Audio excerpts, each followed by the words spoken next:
नमस्कार आमी एडवोकेट नवमिता सेनगुप्ता आमादेर एकटा सब्सक्राइबर बंधु लिखेছে दीदी मैं अपने क्रेडिट कार्ड के पेमेंट कर नहीं पा रहा।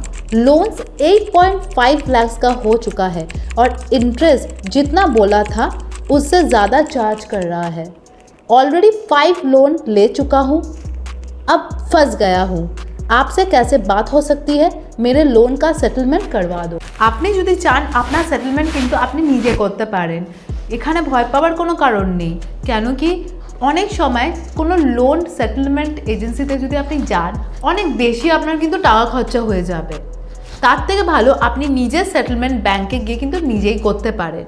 যদি ব্যাংকে যেতে আপনার ভয় লাগে তাহলে কিন্তু আপনি হেল্প নিতে পারেন, কিন্তু যদি এমন সিচুয়েশন হয় যে রিকভারি আপনাকে প্রচণ্ড প্রবলেমে ফেলে দিয়েছে, মানে সারাক্ষণ হ্যারাস করে যাচ্ছে, তাহলে কিন্তু আপনি পুলিশ আরবিআইতে নোটিশ করা আর তার সাথে সাথে কিন্তু কনজিউমার ফোরামেও আপনি কমপ্লেন করতে পারেন।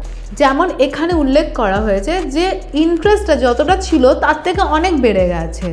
সেরকম আপনারা যখন ক্রেডিট কার্ড নিচ্ছেন তখন একটা এগ্রিমেন্ট থাকে ব্যাংকের সাথে, সেখানে আপনারা না দেখে না পড়ে খুব একটা আপনারা সাইন করে দিচ্ছেন। সেখানে হয়তো উল্লেখ থাকে যে ব্যাংক ফি চার্জ বা যে কোনো কিছু ইন্টারেস্ট ব্যাংক নিজের ইচ্ছা মতো বাড়াতে পারে, আর সেটা আপনারা নর্মালি পড়ে মানে সাইন করে দিলেন, মানে খুব একটা দেখলেন না। এইটাই কিন্তু আপনাদের ফেভারে যেতে পারে। কিভাবে? কেন কি আরবিআই বলেছে যে ব্যাংকে অ্যাটলিস্ট 30 ডেজ আগে জানাতে হবে কোনো রকম চেঞ্জেস যদি ব্যাংক করে তার ইন্টারেস্ট রেটকে নিয়ে, সেটাতেই আপনারা কিন্তু কমপ্লেন লজ করতে পারেন। আর যেমন এখানে উনি বলেছেন উনি 5টা লোন নিয়েছেন, মানে 5টা লোন, একটা লোন চোকাতে গিয়ে আরেকটা লোন হয়েছে, এরকমভাবেই প্যারালালি অনেক কটা লোন হয়ে গেছে।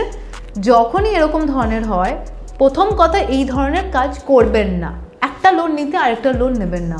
তাতে যেইটা আপনার ধরো 20,000-এ সেটেল হতে পারতো একটা লোন, সেটা আপনাকে 50 to 60,000-এ আপনাকে সেটেল করতে দিতে হতে পারে, মানে অনেক বেশি আপনাকে পেমেন্ট করে ওগুলো সেটেল করতে হতে পারে। তাই জন্য লোন একটা চোকানোর জন্য আরেকটা কিন্তু নেবেন না, গ্যারেন্টি তাহলে অনেক বেশি পে করে সেটেল করতে হবে। এই সময় কিন্তু একদম ভয় পাবেন না। ভয়ের সিচুয়েশন আসতে পারে, কিন্তু তাহলেও আপনাকে মাথা ঠান্ডা রেখে কাজ করতে হবে। এটা একটা সিভিল ম্যাটার, এটা কিন্তু কোনো ক্রিমিনাল ম্যাটার না। কিন্তু যদি কোনো নোটিস আসে সেটার আপনাকে রিপ্লাই দিতে হবে, আপনি ইগনোর করা চলবে না। কোনো সামন বা কোর্ট থেকে এলো সেটা আপনাকে নিশ্চয়ই প্রেজেন্স থাকতে হবে, আপনাকে আপনার অ্যাডভোকেটের সাথে দেখা করে যেটা আপনার করণীয় লিগাল প্রসিডিংসগুলো সেভাবে কিন্তু আপনাকে ফলো করতে হবে। সিভিল স্কোর যদি খারাপ হয়ে থাকে সেটাও কিন্তু ট্যাক্টফুলি হ্যান্ডেল করা যেতে পারে, কিন্তু এগুলো কিন্তু অ্যাভয়েড করবেন না।